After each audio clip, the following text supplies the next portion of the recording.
Bonjour, bonjour, bonjour, bonjour à toutes et à tous. Bienvenue pour cette conférence, ce Breakfast for Change, sur le thème de l'impact de la crise sur le secteur associatif. C'est sympa, quelques secondes et on s'apprête à démarrer. On va laisser les derniers se connecter. D'ici 1 ou 2 minutes, on sera lancé. Ah, c'est rassurant de voir dans les chats des petits messages, comme ça on voit que vous êtes là, parce que sinon on a l'impression de parler dans le vide.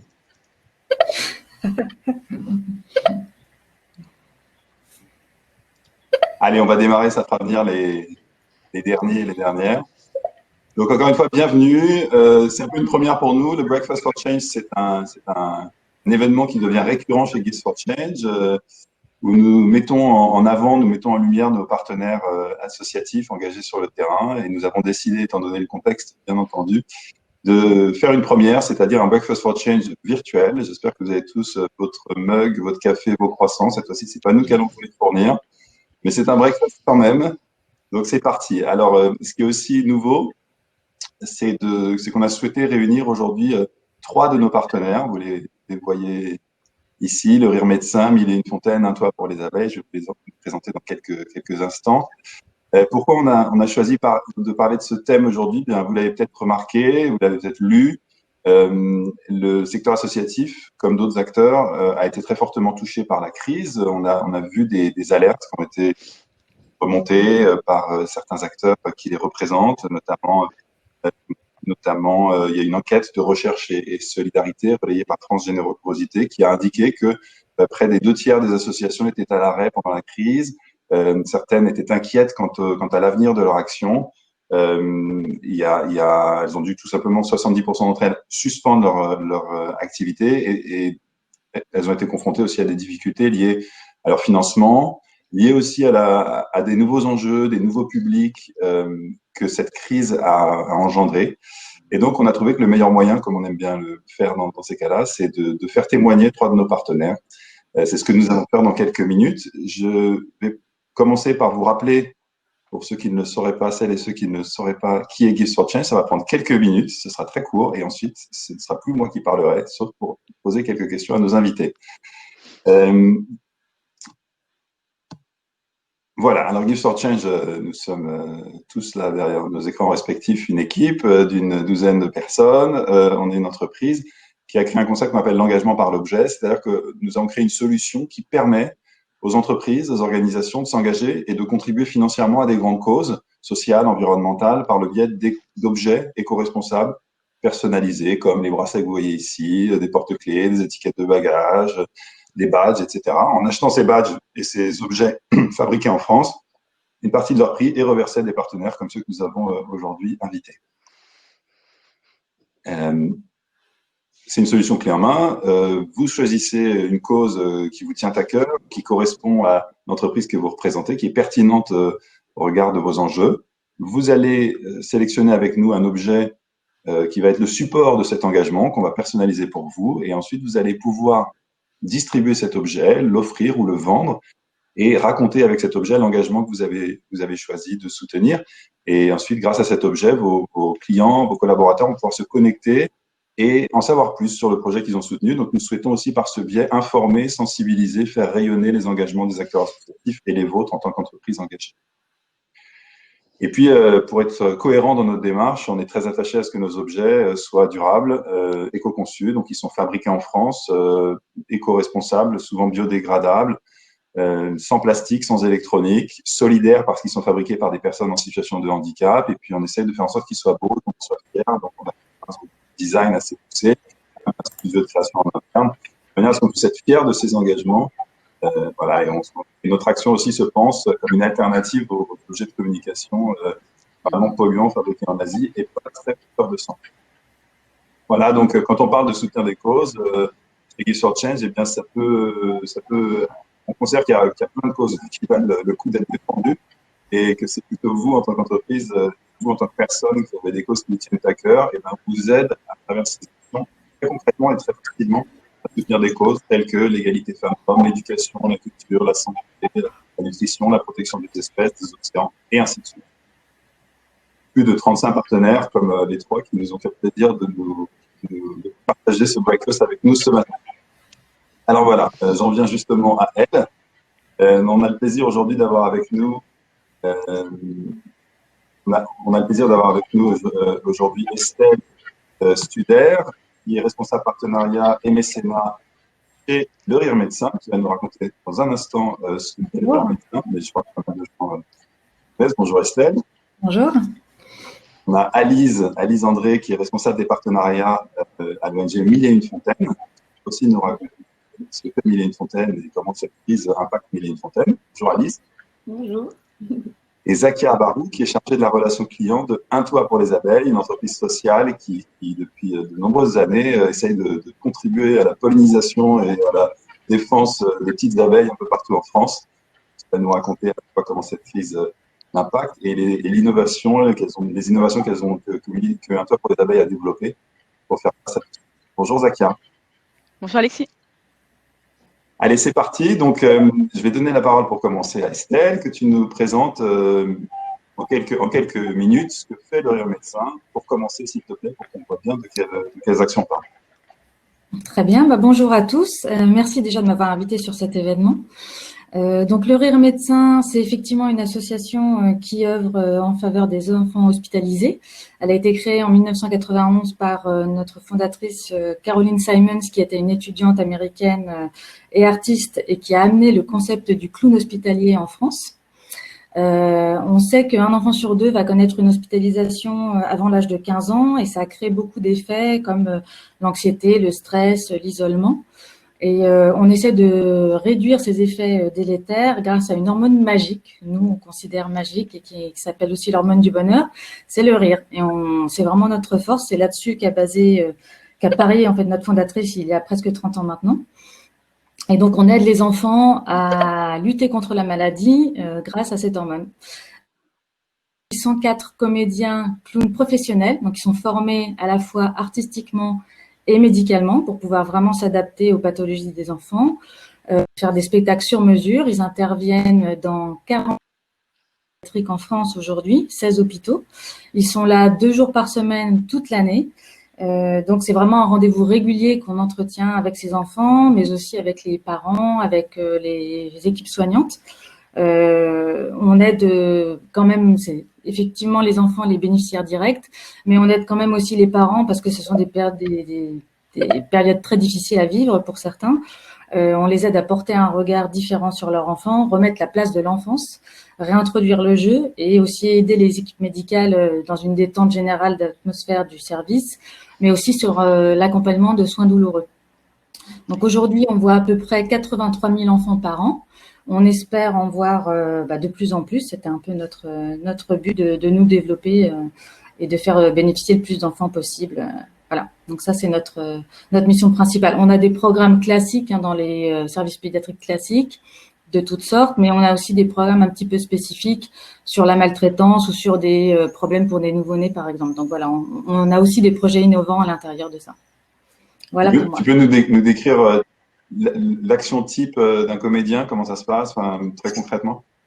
Alors très concrètement, ils interviennent toujours en duo. Donc on a un duo de clowns, de comédiens, donc qui est formé à la fois de manière initiale et continue toute l'année. Ils viennent à l'hôpital, ils ont une transmission médicale avec l'équipe soignante tous les matins pour savoir, voilà, dans telle chambre, je vais voir tel enfant, Théo, qui n'est pas très bien aujourd'hui, il est peut-être en récidive. Aujourd'hui, il n'est pas en grande forme. Donc là, le duo va noter tout. Donc c'est pour ça qu'ils ont cette formation médicale pour pouvoir s'adapter. Et ils vont aller dans chaque chambre dans le courant de la journée, visiter les enfants, faire des shows très interactifs avec eux pendant, ça peut durer, je sais pas, à peu près 15-20 minutes. On voit à peu près une trentaine d'enfants par service. Et donc, comme on a 47 services, voilà, c'est pour ça qu'on arrive à toucher beaucoup d'enfants sur l'année. Et donc, à chaque fin de journée, il y a une transmission aussi à l'inverse avec les équipes soignantes pour dire voilà comment ça s'est passé, comment les enfants ont réagi, aussi pour laisser une trace pour les jours suivants, parce que donc il y a ces rendez-vous qui sont réguliers et on a une équipe avec un référent chaque semaine, mais peut-être avec certains qui vont changer pour amener un petit peu de diversité dans les spectacles. Voilà. Merci beaucoup. Alors, on imagine déjà, et on en parlera dans quelques minutes, mais que évidemment, le gros de votre mission se déroulant dans les hôpitaux, vous avez dû être pas mal impacté par ce qui se passe. Comme c'est un peu une première pour moi, j'ai oublié certaines choses que je vais rattraper là avant de passer la parole. J'ai oublié de vous présenter Marielle, que vous voyez, vous devez vous demander ce qu'elle fait là, Marielle, qui est directrice marketing et communication chez Gifts for Change. Elle est là pour à la fois lire et voir vos questions, voir si tout se passe bien, intervenir parfois aux manettes pour faire quelque chose en plus pendant ce live. Et aussi, elle prendra la parole pour poser les questions que vous pouvez avoir dans la phase de questions, bien sûr, qu'il y aura à la fin de cette conférence. Les questions, vous pouvez les poser. Donc, je vois que vous commencez à le faire par le chat, mais aussi, il y a un onglet questions. Donc là, vous pouvez mettre des questions. L'intérêt de les mettre là, c'est que vous pouvez tous voter pour les questions qui vous semblent les plus intéressantes. Et donc, ça nous permettra aussi de voir les questions les plus publicitées. Donc, de Marielle, on pourra les sélectionner et nous les poser à la fin de cet entretien. Voilà, j'ai rattrapé ce que vous n'avez pas fait. N'hésitez pas, effectivement, utiliser cet onglet-là. Et il y a un onglet sondage aussi dans lequel on va vous poser des petites questions au fur et à mesure. Donc, n'hésitez pas à participer aussi à ces sondages. Merci, Alexis. Voilà, j'ai rattrapé ce que j'avais oublié. N'hésitez pas à me dire si j'ai oublié d'autres choses. Alice, est-ce que tu peux nous parler de Mille et une fontaines, de votre mission, quelques mots sur votre histoire, et puis voilà, après on parlera de l'implémentation. Ouais, parfait. Bonjour à tous, merci aussi du coup de m'avoir convié à ce webinaire. Donc Mille et une fontaines, donc c'est un tout autre registre que le Rire Médecin. Nous on agit pour l'accès à l'eau potable dans les pays en voie de développement, donc en Asie et à Madagascar. Donc en fait Mille et une fontaines a été créé il y a 15 ans en partant du constat que une des meilleures manières pour améliorer la santé des populations vulnérables, c'était de leur permettre d'avoir un accès à l'eau potable. Dans un contexte où encore un tiers de la population mondiale n'a pas accès à l'eau potable. Et du coup, on crée des micro-usines de production d'eau potable avec une technologie qui est vraiment très simple, qui sont confiées à des entrepreneurs locaux, donc des villageois qu'on va recruter et former pour leur transmettre le savoir-faire, et qui vont ensuite revendre l'eau dans les villages à un prix très abordable, donc 1 centime d'euro le litre. Combien, pardon? Comment? Tu dis combien? C'est 1 centime d'euro le litre. Ouais. En fait, c'est les critères fixés par l'OMS pour donner cet accès à l'eau vraiment aux personnes qui ont pas très peu de moyens financiers. Donc dans l'idée que vraiment le modèle puisse ensuite s'autofinancer et fonctionner dans la durée. Donc aujourd'hui, on a commencé au Cambodge, donc il y a 15 ans. On a à peu près 240 micro-entreprises, donc souvent dans des zones rurales reculées, où il y a une source en eau qui est accessible et qui est facilement traitable, et où donc les entrepreneurs vont tous les jours traiter l'eau et la livrer en fait dans les zones reculées des villages ruraux. En parallèle, on distribue aussi de l'eau gratuitement dans les écoles, parce qu'on s'est rendu compte que les enfants, c'était les plus vulnérables face aux maladies liées à l'eau, avec un enfant qui meurt toutes les 90 secondes d'une maladie liée à l'eau. Donc on s'est dit, il fallait vraiment aussi qu'on puisse toucher cette population en distribuant de l'eau gratuitement dans les écoles. Chaque entrepreneur, il a un suivi en fait via ce qu'on appelle les advisors pour les coacher, leur permettre d'améliorer leur activité, aussi contrôler la qualité de l'eau pour s'assurer qu'elle soit bien potable en permanence. Et en fait, ils reversent des fees comme un système de franchise pour assurer vraiment l'autonomie de leur activité. Aujourd'hui, du coup, on est présent au Cambodge. On est aussi à Madagascar parce qu'on s'est dit que Madagascar, c'est un des pays vraiment les plus pauvres au monde et que si on arrivait à mettre en place, notre modèle et avoir une solution pérenne pour l'accès à l'eau potable, on pouvait déployer ce modèle un peu partout dans le monde et essayer à notre mesure en fait de résoudre la crise de l'eau. On s'est aussi développé dans deux nouveaux pays, donc au Myanmar et au Vietnam. Et aujourd'hui, 740 000 personnes bénéficient du coup d'un accès à l'eau potable, dont 278 000 enfants. Super, merci. Et quelle ambition vous avez à quelques années? Enfin, quelle est un peu Alors, nous, on s'est fixé d'ici 5 ans de pouvoir toucher 3 millions de bénéficiaires. dans l'idée de se dire qu'en fait, on a commencé au Cambodge et du coup, ça, voilà, aujourd'hui, le Cambodge, on va bientôt pouvoir dire qu'on est autonome sur le Cambodge. En fait, on a construit donc suffisamment de micro-entreprises qui vont pouvoir se gérer de manière autonome dans une logique vraiment pérenne et qu'ensuite, on va pouvoir déployer ce modèle dans des nouveaux pays et notamment au Myanmar où on a commencé donc en 2019. En espérant que le déploiement soit plus rapide parce qu'on va vraiment capitaliser sur tout ce qu'on a appris en 15 ans au Cambodge. Super intéressant. Et tu peux redire de quel ordre est le besoin? Tu dis vous espérez toucher 3 millions de personnes d'ici 5 ans et vous estimez que le besoin d'accès à l'eau, il touche combien de personnes? Bah, aujourd'hui, un tiers de la population mondiale n'a pas accès à l'eau potable. Donc, du coup, à peu près plus de 2 milliards de personnes. Merci pour cette intro, de cette présentation de votre action. Zakia, est-ce que tu peux nous raconter à ton tour, encore un autre registre, ce que fait un toit pour les abeilles et depuis quand et quels sont vos principaux enjeux? Eh bien, merci pour l'invitation également. Je rejoins mes deux collègues, effectivement. Et puis, bravo pour les deux autres initiatives qui sont très, très humanistes. C'est beau à entendre et c'est beau à voir. Alors, nous, Un Toit pour les abeilles, on fête nos 10 ans cette année. C'est un autre registre, on est dans la protection de la biodiversité. Pour refaire un petit historique, depuis les années 90, notamment et l'introduction des pesticides en France, on a vu s'étioler le nombre de colonies d'abeilles. On est passé de mortalité avoisinant les 5% dans les années 90 d'abeilles, alors de mort naturelle classique, à plus de 30% aujourd'hui. C'est les chiffres de l'UNAF qui sont annoncés, donc l'Union nationale des apiculteurs de France, qui annonce que 300 000 colonies d'abeilles disparaissent chaque année en France et qu'il faut reconstituer d'année en année. Le drame autour de ça, c'est que l'abeille est un maillon essentiel de notre biodiversité et que sans les abeilles, eh bien, on perd finalement 90% de la pollinisation des plantes à fleurs. Donc, sans les abeilles, plus de cacao, plus de fruits et légumes, en tout cas plus grand-chose, et on atteindrait quelques années à peine un véritable désert alimentaire. On pense que effectivement, on exagère peut-être un petit peu et que l'abeille n'est pas si en danger que cela. Le souci, c'est que à force de ne pas faire, de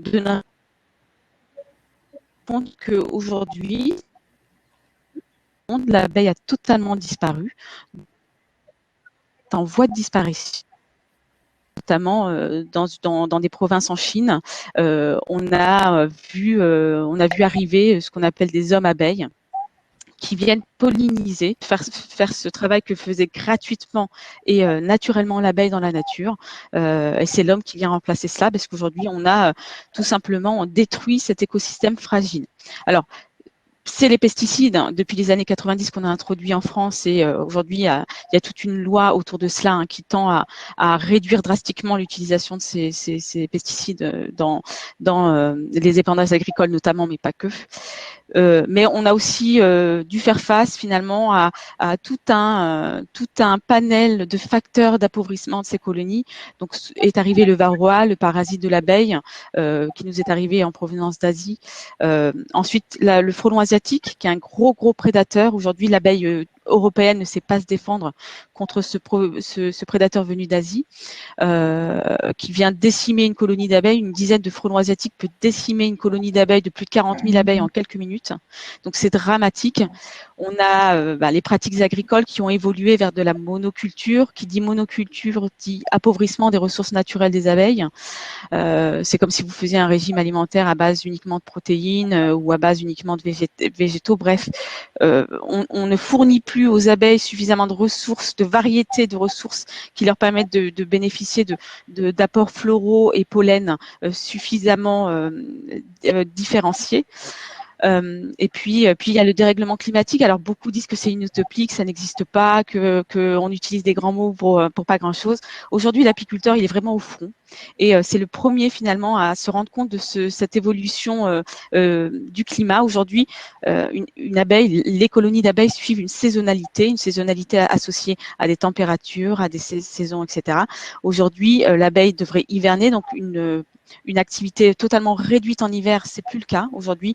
Les hivers sont beaucoup trop doux et l'abeille a tendance à sortir, mais elle ne trouve plus de floraison, elle ne trouve plus de ressources dans la nature parce que la nature à cette période de l'année est pauvre. Donc, elle puise sur ses ressources et puis finalement, elle se fatigue et elle meurt. En été, finalement, les sécheresses se font de plus en plus présentes et les abeilles n'ont plus suffisamment de nectar. Le nectar s'assèche trop rapidement et souffrent de cela. Donc voilà, c'est un petit peu tous ces facteurs. Alors on appelle ça les facteurs d'appauvrissement des colonies d'abeilles. En anglais, c'est le CCD, le Colony Collapse Disorder, et ça c'est venu effectivement influencer très négativement. Aujourd'hui, on sait que chaque année, un apiculteur perd 30% de ses colonies. C'est assez important, c'est même dramatique parce que il sait en avance, un apiculteur sait en avance qu'il va perdre un tiers de ses colonies d'abeilles dans l'année. Et ça, c'est un drame. On a beaucoup d'apiculteurs qui mettent la clé sous la porte. Et notre rôle à nous, un Toit pour les abeilles, c'est via le soutien de parrains, alors particuliers et entreprises, c'est de financer l'outil de travail de ces apiculteurs, leur dire écoutez, vous gérez les petites abeilles, vous faites votre travail du mieux possible, et on s'occupe nous de vous installer, de vous financer l'installation de ces ruches et de vous acheter le miel, puisque le miel est fourni, il est transmis à nos parrains. Et lorsqu'on l'achète en moyenne en France, lorsque la moyenne est de 10 € du kilo, nous on leur achète plus de 30 € du kilo. L'objectif étant qu'ils vivent décemment d'une activité noble et nécessaire. Tu peux redire combien de ruches, combien de parrains actuellement en vitesse de croisière? Alors, en 10 ans, on a installé plus de 10 000 ruches sur tout le territoire français. On compte aujourd'hui plus de 65 000 parrains particuliers et plus de 2500 entreprises marraines. À savoir qu'un particulier va parrainer une partie de la ruche, donc dès 4,50 € par mois, il parraine une partie de la ruche. Et l'entreprise, elle va parrainer une ruche dans sa globalité, va financer la ruche entière pour 90 € par mois. Et on compte une centaine d'apiculteurs à l'heure actuelle. On a plus de 100 apiculteurs sur tout le territoire. Et on a à peu près 150 ruchers. Ruchers, c'est les lieux où sont installés les ruches. D'accord, merci beaucoup à vous trois pour cette présentation. Donc, effectivement, des engagements très forts et très variés sur différentes thématiques. Voilà, on a bien vu pendant cette crise de la Covid, je crois, que il y a le principal sujet de la mobilisation de toute l'attention, et c'est bien compréhensible, c'était la crise sanitaire. Donc, ça était l'occasion aussi de mettre en lumière l'action du personnel médical, des associations engagées pour les sujets de santé au fond, en fait. Mais ça a un petit peu aussi effacé l'action d'acteurs comme vous. Est-ce que vous pouvez nous dire très concrètement, voilà, au-delà des chiffres que j'ai dit au départ, que beaucoup d'associations sont à l'arrêt, ça inquiète de leur financement, ça inquiète de leur pérennité. On a vu dans les chiffres, on a vu sur les échos, par exemple, 3 mois de trésorerie maximum, certaines d'entre elles. Expliquez-nous un peu comment vous êtes impactés les unes les autres, comment votre organisation est impactée par ce qu'on est en train de vivre comme crise sans précédent. Est-ce qu'on peut commencer par ça, Zakia ? Oui, alors effectivement, on l'a vu assez rapidement quand on s'est retrouvés effectivement tous confinés. Avec donc pour ma partie qui gère beaucoup la relation avec les entreprises, avec les parrains entreprises, j'ai commencé à reprendre contact avec les entreprises au bout de quelques jours, voir un petit peu comment se passait la réorganisation chez eux et comment on pouvait garder le contact finalement. Et on s'est rendu compte très rapidement que tout s'est arrêté de manière très drastique, assez violemment d'ailleurs, où il y a eu un statu quo général, les entreprises ont fermé ou ont mis une partie de leur effectif en chômage partiel. Et ce qui fait que il était pour moi très très compliqué de recontacter ces entreprises. Et puis on atteignait on rentrait dans une phase qu'on ne maîtrisait pas tout à chacun, et forcément parler du parrainage de ruches, donc la préservation de la biodiversité, effectivement c'est pas anodin, mais c'est passé en second plan, ce qu'on peut comprendre aussi pour les entreprises qui peut-être on se sont retrouvés un petit peu déphasés par rapport à tout cela et n'ont pas pu finalement se poser face à cette crise. Ça a été assez violent et assez rapide, ce qui fait qu'en fait nous, de manière très rapide, Et là, c'est aujourd'hui, voilà, c'est aujourd'hui aussi pour ça qu'on est là. De manière très très rapide, j'ai perdu en moyenne sur l'entreprise à peu près 30% du chiffre d'affaires qu'on réalisait. Donc 30% de soutien entreprise qui n'était plus du tout reconduit parce que statu quo, ils ne savaient pas combien de temps allait durer la crise. Une partie de l'effectif était mis en chômage partiel. Comment parler de soutenir une action autour de la biodiversité quand l'humain est touché, quand l'humain est affecté. Donc forcément, on s'est retrouvé face à une situation où je n'avais plus de contact, où le parrainage d'abeilles était vraiment mis entre parenthèses et était vraiment en bout de chaîne. Donc finalement, et humainement, c'était difficile pour moi d'évoquer les abeilles, d'évoquer nos apiculteurs, parce qu'on a de l'humain nous aussi derrière. Mais quand ça touche l'entreprise, quand ça touche les collaborateurs en interne, et vis-à-vis du discours qu'ils avaient en interne, du fait qu'il fallait rentrer dans la restriction au niveau des budgets, pour voir venir, pour voir de quoi demain serait fait, notamment dans le cadre de cette crise sanitaire qui allait tendre vers une crise économique, et c'est le cas à l'heure actuelle. Eh bien, on s'est retrouvé à finalement avoir nos soutiens très rapidement s'étioler, et surtout mettre en berne ou mettre en stand-by le soutien qu'on pouvait avoir sur le parrainage. Donc moi, de manière très très concrète, j'ai perdu en moyenne 30% de mes soutiens, de mon volume financier sur les entreprises. On voit très bien l'impact financier, ce que vous présentez dans des modèles économiques, je ne sais pas s'il y en a pour vous, mais qui sont souvent compliqués ou fragiles pour les associations ou les entreprises sociales pour vous. Est-ce que tu peux parler aussi de l'impact quant à votre activité? Est-ce qu'il y a des impacts? Est-ce que c'est plus compliqué? Est-ce qu'il y a d'un point de vue purement opérationnel de mener à bien votre action au quotidien? Vos apiculteurs et autres, ils ont pu s'adapter? Qu'est-ce qui se passe? Alors, pour la partie apiculteurs, ils ont eu droit aux dérogations de l'État, donc il n'y a pas eu de souci plus que de mesures. En tout cas, ils ont pu gérer, sachant que l'apiculteur, c'est quelqu'un qui travaille seul, souvent, enruché donc dans des zones préservées, si vous voulez. Donc, l'apiculteur, lui, a pu finalement continuer son activité. Le pendant à tout cela, c'est que finalement, l'empreinte humaine s'étant drastiquement réduite, finalement, la biodiversité, elle, s'est éveillée. Notamment plus d'épandage agricole, donc forcément plus d'empoisonnement, si vous voulez, des abeilles, plus de fauchage dans les forêts, chemins, etc. Donc finalement, les abeilles ont pu bénéficier d'une pluralité florale et ont pu consommer des variétés de fleurs différentes. Les apiculteurs ont rajouté les hausses. Donc les hausses, c'est les espèces de cadres qu'on rajoute sur le corps de la ruche, sur la maison. Donc le corps, il abrite les réserves de la colonie, on n'y touche pas. Et quand les réserves sont suffisantes, on rajoute des hausses sur la ruche. Et c'est ça qui fait la récolte de l'apiculteur. Eh bien, on a eu 15 jours d'avance avec ce qui s'est passé, effectivement. On a eu 15 jours d'avance. Il y a eu aussi la saisonnalité, il a fait beau, etc. etc. Donc, l'apiculteur n'a pas été tant affecté que ça. Et on ne sait pas comment se finira la saison. La saison est très très longue en apiculture, donc on verra de quoi demain sera fait. Pour un toit pour les abeilles, on travaille déjà, on avait déjà mis en place le télétravail dans le cadre de notre activité. C'est déjà en place depuis plusieurs années. D'ailleurs, ça fait partie de l'essence d'un toit pour les abeilles. On a 3 jours de télétravail par semaine.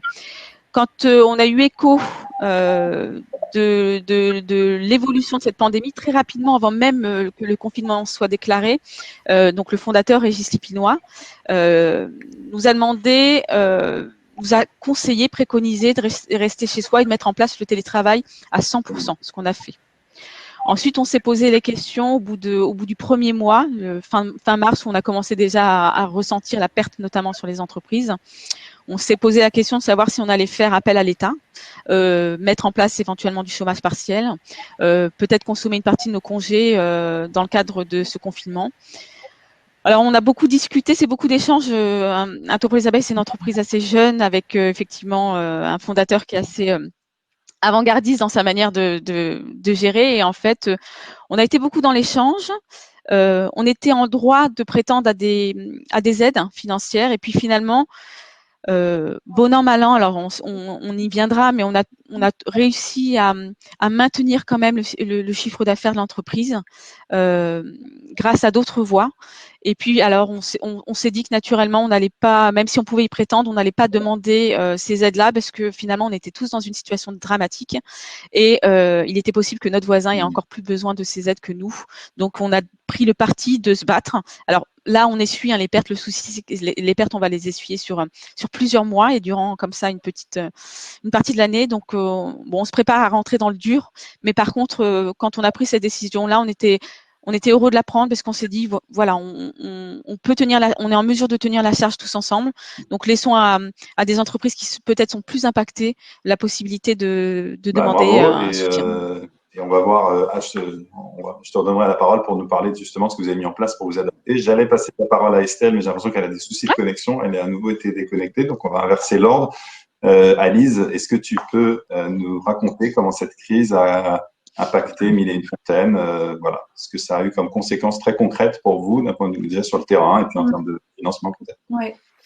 Alors en fait, du coup, sur le terrain, donc toutes les frontières ont été fermées et même au sein de chaque pays, en fait, entre les provinces. Donc nous, on a quand même eu beaucoup de choses.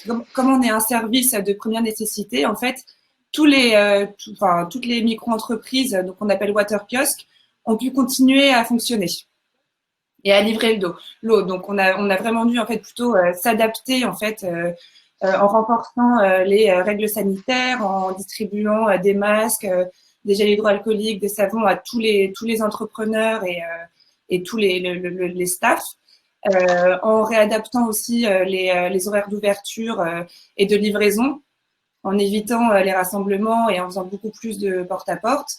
Mais l'activité a pu continuer complètement et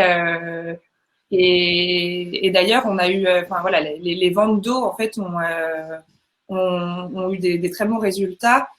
Preuve qu'en fait, la population est vraiment sensibilisée de plus en plus en fait à l'importance de boire de l'eau potable sur leur santé. Et un peu comme en France où en mars, dans les supermarchés, il y a eu un peu une ruée sur les bouteilles d'eau.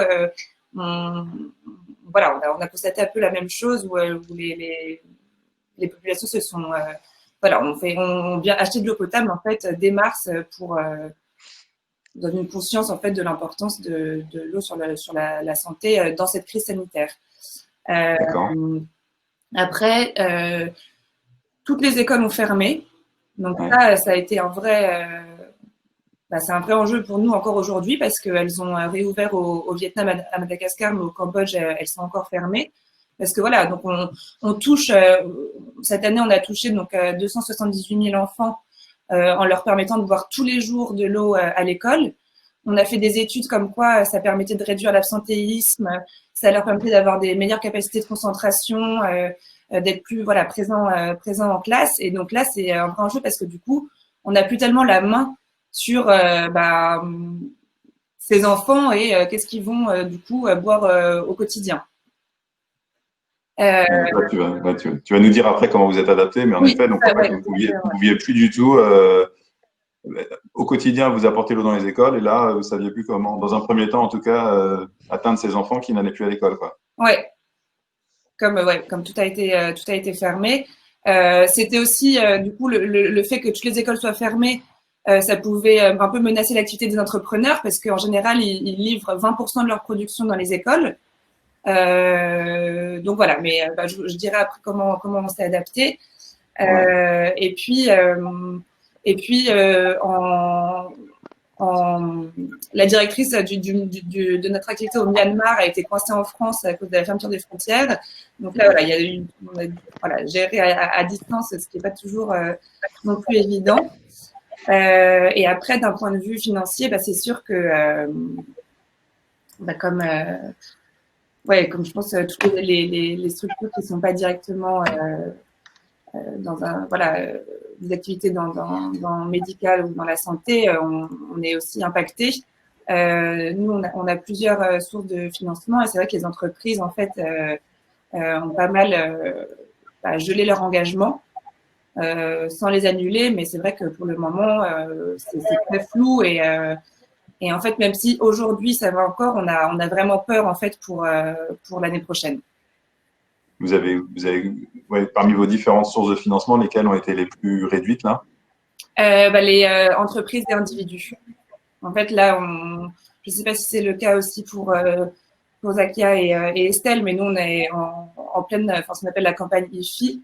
qui est une source importante aussi de revenus comme une fontaine. Et là, on constate vraiment que les individus font beaucoup moins de dons. Donc, on va avoir, voilà. C'est les grands donateurs individuels, quoi. Voilà. L'impôt sur la fortune, c'est ça. Ouais. Après, il y a les entreprises, qui sont deux sources parmi d'autres. Et en fait, voilà, il y a les individus, les entreprises, et puis on fait aussi appel à des bailleurs institutionnels type l'AFD. Donc là, pour l'instant, ça c'est des sources plutôt sécurisées, mais c'est vraiment la partie entreprise-individu où il y a une vraie menace pour les financements. Ouais, aujourd'hui, vous avez constaté qu'il y en avait moins et vous ne savez pas s'il y aura un rattrapage. Exactement. Ouais. Et on craint, on est quasiment sûr que non. Estelle, en espérant que tu restes avec nous, pas en pointillé, oui. On va te passer la parole. Est-ce que tu peux nous raconter un peu comment le médecin a été impacté très concrètement par ce qu'on est en train de vivre là? Alors, en fait, l'impact, il est double chez nous. C'est simple, c'est d'une manière, d'un point de vue fonctionnel et d'un point de vue financier également. Donc, fonctionnel parce que sur le terrain, c'est évident que nous, on intervient au sein des hôpitaux. Vous imaginez bien que c'était compliqué de rester à l'hôpital ces derniers temps. Donc, à partir de la mi-mars, à la fois pour protéger les enfants, les soignants et même nos comédiens, on a dû suspendre nos activités au sein des hôpitaux complètement. Ça s'est fait petit à petit. Parfois, on avait le droit d'avoir un comédien par chambre. Mais voilà, à partir de la mi-mars, ça a été complètement arrêté. Donc, le résultat surtout, c'est que les enfants étaient encore plus isolés que jamais parce qu'effectivement, il y avait tous les malades du Covid à côté. Mais on oublie un petit peu qu'il y a tous les autres malades qui sont là à l'hôpital toujours, surtout les enfants, qui se retrouvent encore plus isolés que jamais, sans beaucoup de visites, des visites très très restreintes, même des proches, beaucoup moins de jouets, d'accessoires parce que c'est porteur de microbes. Donc voilà, c'était vraiment, ils se sont retrouvés vraiment seuls et on voulait pas les laisser comme ça. Donc je parlerai après des solutions qu'on a pu apporter, mais le premier impact, le plus important, c'était surtout sur notre mission, c'est le cœur de notre mission en fait. Le deuxième impact, c'est effectivement l'impact financier, puisque en mars, on a un modèle économique en fait qui est basé sur un financement à peu près 70% de la générosité du public. Et on a perdu en mars à peu près 70% des dons des particuliers hors prélèvement automatique. Donc ça a été très rapide, on a tout de suite senti la différence. C'est un peu mieux sur avril et mai, donc on espère que la tendance va revenir, que ça a été un peu le coup de la difficulté du confinement au départ, de toutes ces personnes qui se sont mobilisées autour du virus lui-même, des soignants, des paniers solidaires, etc. Donc c'était normal, c'était compréhensif, on s'en doutait un petit peu, mais voilà, là on a besoin que nos donateurs reviennent. Et viennent nous soutenir pour pouvoir pérenniser et reprendre l'activité dès qu'on va pouvoir le faire. Il dit que c'est un peu mieux en mars-avril, en avril-mai, mais ça reste en dessous de vos niveaux habituels. Ça reste complètement en dessous, on est à moins 57%, je crois. D'accord. Voilà, on n'a pas du tout, et ça, c'est des dons qu'on ne va pas rattraper. On essaie juste, pour faire face à ça, on fait des campagnes, effectivement, mais j'en parlerai un petit peu après sur la deuxième partie, mais voilà, on essaie de rattraper, de solliciter un peu plus aussi, comme on est quand même financé à plus de 20% par le mécénat privé, donc sur les entreprises. On fait plus de sollicitations d'entreprises engagées, spécialement, on va dire, sur les fonds d'urgence Covid, puisqu'on a quand même un lien aussi avec l'hôpital et que, voilà, on peut quand même expliquer aussi cette démarche. Voilà. Super intéressant. Merci à vous trois. Ça illustre bien là, vos trois exemples, le type d'impact concret que cette crise a généré pour les organisations, à la fois pour mener à bien d'un point de vue opérationnel en mission, pour simplement la question financière qui touche tous les acteurs en fait, économiques, les associations, et là on en a pas mal parlé en introduction, et puis les nouveaux enjeux, les nouveaux besoins, on s'en rend pas forcément compte, mais c'est vrai que les enfants à l'hôpital, faut les protéger encore plus du virus, donc les isoler encore plus, et vous, votre mission étant de faire du lien avec ces enfants, est encore plus vitale, quoi. Donc ça illustre vachement bien, je trouve, on a fait un peu l'effet de ciseaux, en fait, quand on se fait avec cette crise, c'est-à-dire que finalement, vos moyens sont réduits à un moment où les moyens sont encore plus nécessaires, en fait. C'est double. Ouais, c'est double, exactement, et ça accroît l'importance de votre mission et la difficulté à la mener à bien accroît cette nécessité. Et on le voit aussi avec les acteurs qui ne sont pas invités aujourd'hui, mais qui qui agissent sur la précarité sur le terrain. On a beaucoup de témoignages qui disent voilà, on voit des nouveaux publics, la soupe populaire, on voit des nouveaux publics arriver dans des endroits parce que la crise génère des nouveaux besoins. C'est vraiment qu'on voit à quel point c'est crucial de trouver des solutions et de venir en aide aux acteurs de terrain parce que même si on n'a pas beaucoup parlé, ils n'ont pas beaucoup eu d'espace médiatique. En fait, leur mission, au-delà de la mission évidente du Covid et de résoudre cette crise sanitaire, il y a plein d'autres enjeux qui peuvent sortir rapidement. Alors, est-ce que justement, vous pouvez nous raconter les unes et les autres comment l'organisation s'est adaptée, comment vous avez fait preuve d'adaptation, d'agilité face à cet impact que vous décrit. Ça, on va commencer avec Élise Fontaine. Oui. Oui, donc c'est un peu ce que je disais. Nous, on a eu la chance de pouvoir continuer l'activité et livrer l'eau, mais forcément, quand même, en vraiment s'adaptant à la situation. Et on s'est vraiment rendu compte de quelque chose, c'est que au-delà de livrer de l'eau potable, donc pour améliorer la santé des bénéficiaires, il y avait aussi vraiment un enjeu de sensibilisation à mener et encore plus face à cette crise sanitaire, en fait, qui, en fin de compte, va aussi toucher les plus vulnérables. Et voilà, il y a toujours des inégalités aussi qui sont un peu exacerbées dans ce genre de crise et c'est toujours les vulnérables qui, en fin de compte, finissent par être les premiers touchés. Donc, du coup, on a mis en place des campagnes de sensibilisation dans les villages au Cambodge où on a là, vous voyez sur une photo, il y a des posters. On a distribué des flyers dans les ménages des différents villages où on intervient. On a mis des posters un peu dans tous les lieux publics sur les gestes barrières, sur comment bien se laver les mains, comment respecter la distanciation sociale et voilà, tout faire pour en fait éviter une propagation du virus. Pour la livraison de l'eau, du coup, en général, il y a souvent on organise un peu des événements de lancement quand on commence à vendre de l'eau dans un village pour à la fois sensibiliser du coup les villageois et puis essayer de faire les premières ventes pour lancer un peu l'activité de l'entrepreneur. Donc ça a dû être annulé puisque pas de rassemblement. Mais du coup, on a essayé quand même de poursuivre cette sensibilisation en faisant beaucoup de porte-à-porte et en continuant à sensibiliser les familles via des petites sessions de sensibilisation directement chez chaque famille par l'entrepreneur. Et là, du coup, j'avais vu une question de Cindy, j'ai envie de répondre par rapport aux enfants, en fait, donc comme les écoles sont toutes fermées, on a essayé en fait de toucher davantage de villageois parce que c'est toujours les écoles du village dans lesquelles on est. Donc l'idée c'était d'aller encore davantage voir les familles et d'essayer pour celles qui n'achètent pas déjà notre eau, d'essayer de les sensibiliser à l'importance de boire de l'eau potable aussi pour leurs enfants et de leur faire acheter de l'eau. Mais ce qu'on a aussi constaté, c'est que souvent en fait les enfants qui bénéficient de notre eau à l'école, souvent leurs parents achètent aussi l'eau, ce qui montre en fait que voilà, on n'a pas fait encore d'études précises là-dessus, mais que les enfants peuvent être prescripteurs pour leurs parents et voilà, intégrer en fait cet enjeu essentiel de l'eau potable pour leur santé. Après, on a voilà, donc vraiment la sensibilisation, ça a été vraiment quelque chose qu'on a essayé de développer et qu'on va essayer de développer aussi à l'avenir, en fait, en l'alliant vraiment à boire de l'eau potable, mais aussi avoir conscience de l'hygiène et de l'importance de l'hygiène pour la santé.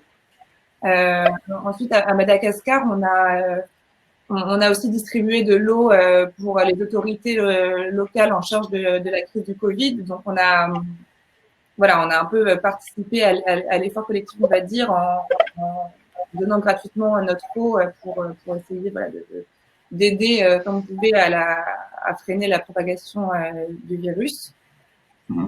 Et voilà, et pour la suite, ça c'était vraiment les solutions là pendant le moment de la crise. Là, peu à peu l'activité, tout va reprendre, on l'espère de plus en plus normalement et du coup, nous, voilà, on se dit, il y a quelques enjeux. Donc, cette sensibilisation, aussi d'essayer de renforcer en fait le sentiment d'appartenance des entrepreneurs qui du coup produisent et distribuent notre eau. Un sentiment un peu de fierté parce que souvent c'est difficile de les motiver aussi. C'est quand même un métier difficile qui est assez physique. Ils livrent des bonbonnes de 20 litres dans des zones hyper reculées. Et du coup, face à cette crise, de prendre conscience vraiment qu'ils peuvent être fiers en fait de leur métier et de les ancrer encore davantage dans leur communauté et de renforcer ce sentiment un peu d'appartenance, de fierté. Par rapport aux écoles, là c'est encore très incertain. On espère que les écoles vont rouvrir rapidement. Et là l'enjeu c'est à terme de voir comment on peut avoir plus voir davantage en fait qui vraiment bénéficie de l'eau pour ces écoles et puis renforcer la sensibilisation et puis peut-être via un système plus digital ou de SMS pouvoir vraiment être au plus près en fait de nos bénéficiaires. Hyper intéressant, merci. Zakia, à travers l'exemple d'un toit pour les abeilles, on peut voir aussi comment les organisations essaient de s'adapter d'un point de vue économique face à l'évolution des sources de financement. Est-ce que tu peux nous raconter l'initiative dont tu nous as parlé en préparation, s'il te plaît ? Bien sûr, bien sûr. Alors effectivement, la première chose déjà, ça a été face à la crise de se dire on va essayer de faire entrer un petit peu l'humain parce que finalement on a des besoins financiers pour pouvoir soutenir nos apiculteurs. On en a certains qui ont été touchés par le Covid, donc ils ne pouvaient plus s'occuper des ruchers. Donc ça a été tout de suite dégager une enveloppe financière pour les soutenir, pour avoir un apiculteur qui prenne le relais entre guillemets le temps de sa convalescence, de leur convalescence en l'occurrence. Donc bon, la première chose c'est de se dire on a dû être sur le terrain et on a pris de plein fouet entre guillemets la pandémie qui nous arrivait. Ensuite, on a voulu faire rentrer l'humain parce que face à ça, on ne sait pas comment ont vécu nos différents parrains, qu'ils soient particuliers, entreprises, c'est toujours compliqué. D'ailleurs, c'est la première fois qu'on a utilisé la formule SMS qu'on n'avait jamais encore utilisée pour leur dire globalement on est avec vous. Là, on va passer une période difficile, mais on va la passer ensemble avec le hashtag Restons solidaires, etc. Et en fait, on s'est dit de manière très concrète, les entreprises, on les aura pas là pendant quelques temps, ça va être très très compliqué. Donc, il faut qu'on essaie de peut-être d'anticiper un sujet qu'on avait sur le vif, qu'on voulait sortir, mais pour lequel on était en train de travailler dessus, à savoir la préservation de l'abeille, non plus l'abeille à miel, donc l'abeille domestique, l'abeille de nos ruchers, qui est l'essence même d'un toit pour les abeilles, mais se dire on va s'occuper de l'abeille sauvage, qui elle vit plus davantage en milieu urbain et qui finalement elle ne pique pas, mais qui est tout autant en danger. Elle subit les mêmes facteurs d'appauvrissement, donc la pollution, le stress, les pesticides, etc., etc. Et c'est une abeille qui ne pique pas, c'est une abeille qui vit en milieu urbain, donc qui vit avec l'homme. Et le fait d'être confiné chez soi, finalement, c'est peut-être l'opportunité de commencer à s'émerveiller de ce que la nature nous permet de voir, d'appréhender, etc. Donc, on avait un sujet, un projet, les dorloteurs d'abeilles, où on propose aux particuliers de dorloter chez soi des abeilles sauvages, donc des abeilles qui ne piquent pas et qui nous apprennent énormément sur notamment tout le processus de nidification, etc. Donc c'est un espèce de petit dorlotoir, un dorlotoir avec un espèce de tiroir translucide dans lequel on voit vraiment l'abeille sauvage. Donc c'est un petit nichoir à abeilles entre guillemets, mais avec tout un panel d'éléments visibles qui permet à la famille de voir un petit peu comment se passe tout le processus de nidification de l'abeille dans le dorlotoir. Donc comment elle vient y mettre du pollen, des réserves. Elle y pond son œuf. Ensuite, elle vient renfermer, elle vient operculer l'œuf, le petit univers de l'œuf, et puis elle remet du pollen, et puis elle repond un œuf, etc. Puis elle s'en va de manière définitive. Elle s'en va mourir dans la nature. C'est le cycle naturel de ces abeilles. Et on va voir évoluer l'œuf à l'intérieur l'œuf devenir larve, larve s'alimenter du pollen que l'abeille aura laissé, puis entamer tout son processus larvaire et grandir. Excellent. Donc, on m'a posé une question? Non. non, J'avais cru qu'on m'avait posé une question. C'est-à-dire que tout un chacun peut devenir un peu, pas tout à fait un apiculteur, mais s'occuper des abeilles, les observer, leur accorder un peu le domicile. C'est ça, avec tout un panel d'informations autour de cette abeille, de ces abeilles-là, de ces abeilles sauvages, qu'on a délaissées entre guillemets parce que on a aujourd'hui en fait, l'abeille domestique, elle est mise en lumière par les apiculteurs eux-mêmes, par des initiatives, mais et avant tout par les apiculteurs. Sauf que l'abeille sauvage, elle est totalement indépendante, donc elle n'a besoin de personne, si ce n'est finalement d'une empreinte humaine peut-être un peu plus douce, parce que l'homme a naturellement un peu dénigré cet univers, cette biodiversité. Et en fait, on s'est dit, quitte à rester chez soi, essayons de réapprendre, essayons de s'émerveiller, essayons de comprendre ce que c'est que cette nature fragile qui pourtant joue un rôle dans l'équilibre de notre planète. Ces abeilles-là, elles pollinisent tout autant. Elles sont essentielles à la biodiversité et elles sont également en danger. Donc, c'était se dire, voilà, on avait ce projet, il était dans les tuyaux, mais on essayait vraiment d'appréhender le sujet, d'essayer de créer tout un univers autour de cela. Du coup, on l'a lancé prématurément, mais avec grand plaisir, parce qu'on s'est dit, c'est peut-être là le moment de se dire que tout à chacun chez soi est confiné. C'est la période de février-mars, c'est la période de nidification de ces abeilles-là, de ces abeilles sauvages. Et en fait, en local, chez soi, on se rend compte qu'il existe une multitude d'abeilles sauvages, des milliers d'abeilles sauvages différentes, et ça permet de réintroduire ces abeilles en local. Donc, la première année, les dorloteurs récupèrent ces petits œufs, etc. Ils nous sont fournis. On les conserve durant l'hivernage, durant cette période de froid. On les préserve notamment des parasites, etc. Et au lancement de la nouvelle saison, on les renvoie chez le dorloteur, ainsi que des dorloteurs voisins en local, au plus proche, sur la zone géographique, de manière à réintroduire l'abeille sauvage en local. Aller sur le site de Un Toit pour les abeilles pour voir comment... des dorloteurs d'abeilles, c'est pas le même site. Des dorloteurs d'abeilles pour voir comment devenir soi-même un dorloteur d'abeilles. C'est vraiment une super initiative qui est du coup d'autant plus mise en avant en ce moment. Le temps passe, donc je vais passer la parole quelques minutes à Estelle avant de prendre quelques questions. Est-ce que tu peux nous dire, Estelle, au niveau du Rire Médecin, comment vous êtes adapté? Qu'est-ce que vous avez mis en place justement?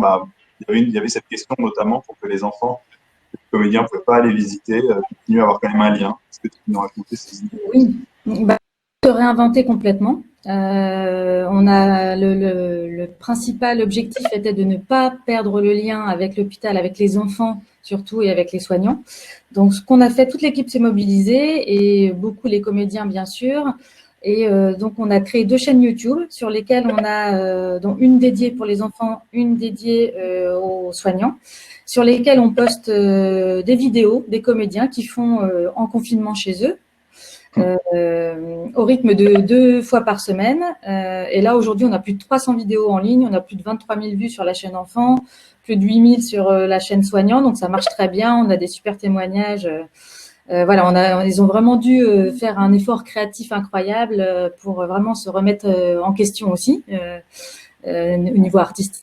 Et puis, en même temps, de permettre de garder ce lien avec les enfants.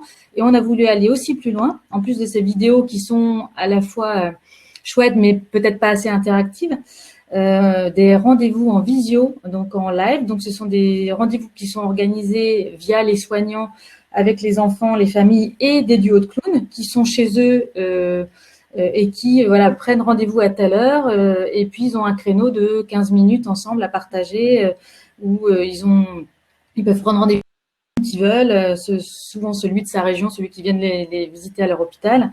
Donc voilà, on a réussi à maintenir ce lien comme ça et ça marche de plus en plus. On a ça toutes les semaines aussi. Donc ça, c'était un super challenge et qui a été bien relevé. Ça a nécessité à la fois beaucoup de mobilisation des comédiens, mais aussi de l'équipe du siège technique derrière, artistique, administratif, pour mettre tout ça en place. Et une super collaboration aussi avec les équipes soignantes de l'hôpital, il faut dire, parce que sans eux, on a du mal aussi à le faire. Ça a été un beau challenge. Et je pense qu'on va faire pareil, non, vous avez quand même envie que ça reprenne dans le monde réel, non? C'est pas tout à fait. C'est quand même l'humain qui est au cœur de notre mission sociale. Même si, toutefois, je pense qu'on a appris des choses et qu'il y a peut-être des éléments qu'on va reprendre et qu'on va garder pour pour certaines situations où c'est compliqué de voir l'enfant dans sa chambre. Donc voilà, on va essayer de profiter de ce qu'on a pu faire là en étant créatif là-dessus. Mais voilà, c'est clair qu'on a hâte de retourner à l'hôpital. Même les équipes soignantes nous envoient des petits mots pour dire vous nous manquez. Ouais, c'est donc parce que c'est aussi pour eux, quoi. C'est aussi pour eux, c'est aussi une détente, c'est aussi une aide sur les soins invasifs quand ils font des choses. Enfin, c'est global en fait. C'est pas que pour les enfants, mais c'est quand même aussi surtout pour les enfants, bien sûr. Donc voilà, on a. C'est hyper intéressant. Merci. Marielle, est-ce que tu peux nous dire s'il y a des questions questions qui ont marqué particulièrement il y a eu beaucoup de questions qui ont été posées. Claire a répondu par écrit à pas mal de questions. Une question pour vous trois. Est-ce que vous pensez, vous y avez déjà un peu répondu, mais est-ce que vous pensez que la pandémie a accéléré certains projets dans vos assos respectives? Alors, si je peux répondre juste en 2 minutes, nous, c'était pas forcément un projet parce que le numérique n'est pas au cœur de notre action, pour être sincère. Voilà, comme je disais, on va essayer de réutiliser certains éléments. On a installé comme des mini-studios aussi au sein de notre siège pour les comédiens qui n'étaient pas forcément équipés. Enfin, voilà, donc il y a des choses qu'on va quand même réutiliser aujourd'hui. Mais nous, clairement, c'est pas forcément... Voilà, ça nous a permis de nous remettre en question au niveau peut-être artistique, se revoir, c'était un beau challenge. Mais voilà, humainement, la relation nous manque. Physique. Oui. Pour nous, effectivement, pour un toit pour les abeilles, effectivement, ça a vraiment permis de lancer les dans l'auteur d'abeilles avec quelques mois d'avance, parce qu'on s'est dit que finalement, confiné pour confiner, autant effectivement lancer ce projet qui doit se vivre dans les foyers et en famille. Donc c'était vraiment oui, opportun. Et nous, ça n'a pas accéléré les projets, mais c'est plus dans notre réflexion en fait sur le cœur de notre mission. On s'est vraiment rendu compte que c'était vraiment la santé des plus vulnérables, et du coup, au-delà de l'accès à l'eau qui permet de briser un espèce de cercle vicieux et d'améliorer en fin de compte la situation des bénéficiaires, c'était voilà, comme je l'ai un peu martelé, de renforcer aussi nos actions en termes d'hygiène, de sensibilisation, et de vraiment continuer à toucher les plus vulnérables. Marielle, est-ce qu'il y a d'autres questions que tu as relevées? Il y a une question, hein, c'est un peu plus, ça remonte, hein, mais est-ce qu'il y a eu un impact qui était un peu similaire avec la crise plus ancienne de 2008-2009? Et après, je ne sais pas si vos associations étaient déjà actives à l'époque, hein, mais voilà. Il y en a parmi vous. Pas un toit pour les abeilles. Il y en a parmi vous qui ont vécu les deux, qui peuvent comparer, parce qu'on dit que cette crise est bien pire. Est-ce que c'était elle est peut-être différente, parce qu'il y a en 2008. Oui, moi je n'ai pas l'information. Je ne sais pas du tout comment ça s'était passé en 2008. Et le médecin, il n'y avait pas la fermeture des hôpitaux en tout cas en 2008. Non, il n'y avait pas la fermeture des hôpitaux, donc c'est sûr que l'impact était tout à fait différent. Sur l'aspect financier. Sur l'aspect financier, alors j'étais pas au sein de l'association à ce moment-là, mais je crois qu'on a toujours réussi à se maintenir quand même à flot. On a quand même des donateurs qui sont très fidèles pour certains, à la fois les particuliers et des entreprises qui sont vraiment des partenaires historiques. Donc on a quand même toujours on va dire, voilà, quelque chose de continu. Et après, il y a des variables. Clairement, on n'a peut-être pas pu ouvrir certains services qu'on voulait faire. Mais ce que je sais, c'est chaque service qu'on a ouvert jusqu'à maintenant dans l'association, on ne l'a jamais fermé. C'est-à-dire qu'on a toujours réussi à pérenniser l'action qu'on a mis en place. Et ça, c'est déjà énorme parce qu'il faut quand même financer ça à l'année. Ok. Une dernière. D'ailleurs, ça me fait penser, excuse-moi Marianne, ça me fait penser, vous avez lancé une action à destination des maternités. Est-ce qu'elle a pu se poursuivre pendant cette crise? Tout à fait. Enfin non, là on a arrêté parce qu'on n'allait pas à l'hôpital les voir, mais on a aussi fait des vidéos pour les nouveau-nés, des berceuses, etc. Donc ça s'est maintenu aussi de manière numérique, et on va y retourner dès que, en tout cas, le programme continue comme les autres. D'accord. Merci. Maria, tu voulais dire? Une dernière petite question, du coup. Est-ce qu'au final, vous avez l'impression que la crise a renforcé ou a étiolé le lien social avec vos membres et vos bénéficiaires? Je pense pas que le lien se soit étiolé, parce qu'au contraire, on a maintenu le lien aussi avec nos donateurs et avec nos partenaires entreprises en ce qui me concerne. On les a tenus informés des solutions qu'on mettait en place. Et pour certains, ça a été aussi l'occasion de solliciter des fonds spécifiques sur cette urgence sanitaire. Ouais, moi oui, ce serait quasiment la même réponse qu'Estelle. En fait, on a vraiment, par rapport aux donateurs, on les a beaucoup tenus informés de toutes les actions qu'on mettait en place dans le cadre de la crise et voilà, ça a renforcé le lien aussi par rapport à ça, même si ce n'était pas un lien financier, mais en tout cas de sentiment, oui, d'appartenance, enfin, de fierté de soutenir Mille et une fontaines et d'être au courant de toutes ces actions. Donc ça, c'est le côté peut-être un peu positif. Et, Ouais, ça a remis l'humain au cœur de tout ça, de tous ces projets-là. Pour nous, un toit pour les abeilles, c'est la même chose. Finalement, on a vécu, on a partagé cette situation un petit peu difficile avec l'intégralité de nos marraines et parrains, qu'ils soient entreprises ou particuliers. On a retissé des liens forts parce que finalement, on s'est dit, et d'ailleurs, ça a été beaucoup utilisé dans nos axes de communication, que aujourd'hui, il fallait pas que à cette crise sanitaire qui finalement a évolué en crise économique, il fallait pas qu'on la laisse finalement se développer par la suite en crise écologique. Donc il y a eu une véritable prise de conscience. On a fait rentrer beaucoup d'humanisme autour de tout ça parce que finalement cette pandémie, elle a remis les choses en perspective aussi. Il faut dire aussi que voilà, on sait pourquoi on se bat quotidiennement. Ça nous a poussé dans nos retranchements aussi parce que il a fallu mettre en place plein finalement d'interactions différentes, etc. avec nos parrains pardon et nos marraines, plein d'actions et ça nous a vraiment poussé dans nos retranchements, mais alors, faut trouver du positif autour de ça parce que finalement vivre la pandémie qu'on a vécue, c'était très difficile, ça l'est encore à l'heure actuelle, mais finalement ça a renforcé beaucoup de liens. Et on a partagé cette petite parenthèse un peu compliquée, inédite en tout cas. On l'a partagée avec tout à chacun. Merci. Alors, on va arriver à la fin de cette expérience, de cette conférence. C'était passionnant. On a vraiment appris plein de choses et c'est hyper concret. Donc, merci beaucoup. Pour conclure, à dire que si vous voulez soutenir les associations qu'on vous a présentées ici, les projets, il y a plein de manières de le faire. D'abord, rendez-vous sur les sites internet du Rire Médecin, Un toit pour les abeilles, les dorloteuses d'abeilles, Mille et une fontaines, pour en savoir plus et puis pour voir comment aider très concrètement. Bien sûr, vous pouvez aider aussi en menant à nos côtés des campagnes d'engagement par l'objet, en allant sur notre tout nouveau site aussi, givesforchange.fr. Vous verrez que désormais, on peut directement commander des objets en ligne, mais aussi on a mis à contribution, entre guillemets, cette crise pour avancer dans nos outils. Donc, sur notre site, on peut découvrir plus précisément les actions de ces différentes associations et puis des autres aussi que nous pouvons soutenir. On peut mettre en place des actions ensemble. Notre équipe est à votre disposition pour faire ça. Et puis, on l'a vu, on peut dorloter des abeilles, on peut bien entendu contribuer financièrement à Mille et une fontaines, au Rire Médecin. Je pense qu'on en a grandement besoin. Un grand merci encore une fois. Est-ce que pour un dernier mot de conclusion, il y a une action que vous voulez rappeler ou que nous pouvons soutenir pour chacune de vos organisations? Écoutez, c'est effectivement comme tu as dit, Alexis, si vous allez sur notre site leriremedecin.org, on a sur la page d'accueil, vous cliquez, vous arrivez directement sur la page dédiée à la crise sanitaire et vous avez un formulaire de don. Vous pouvez faire un don en ligne sur le site, sur nos réseaux sociaux aussi, Facebook, Instagram, et on est référencé sur le site don-coronavirus.org en ce moment. Voilà.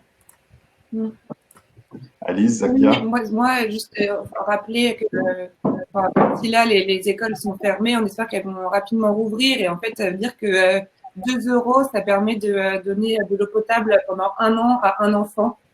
Voilà, donc un petit nom accessible à tous. Et c'est vrai que on va en avoir besoin, je pense, ces prochains mois pour pouvoir relancer le programme dans l'ensemble des écoles. Et oui, voilà, on a un site internet, un formulaire de don aussi. Donc, et puis, moi, je suis à disposition aussi si vous avez besoin de plus d'informations par mail. Merci, Alice. Pour moi, de toute façon, peu importe pour les abeilles ou les darloteurs d'abeilles, la vitrine que vous nous avez offerte aujourd'hui, Alexis, Marielle, toute l'équipe de Give for Change, le Breakfast for Change, c'était vraiment top. Donc pour moi, tout a été fait. En tout cas, vous avez fait votre part comme le colibri et c'est vraiment gentil. Merci à tous. Merci Pour aller beaucoup. plus loin, n'hésitez pas à revoir cette vidéo. Je pense qu'il y aura c'est sauvegardé au fur et à mesure. Vous pouvez aussi partager dans vos réseaux respectifs. N'oubliez pas de taguer les différentes organisations présentes aujourd'hui. Merci à Claire et Marielle d'avoir mené cette expérience nouvelle pour nous, mais ça s'est plutôt bien passé, je pense. Merci à vous. Je pense qu'on le reproduira. On ne sait pas encore si le Breakfast for Change numéro 5, d'ici 1 ou 2 mois, sera en physique ou en virtuel. Peut-être en virtuel. En tout cas, moi, j'ai trouvé l'expérience sympa et très riche. Donc, à bientôt pour la suite des aventures. Merci à tout le monde. Merci. Merci beaucoup. Merci à tous. Au revoir. Merci. Au revoir. Au revoir.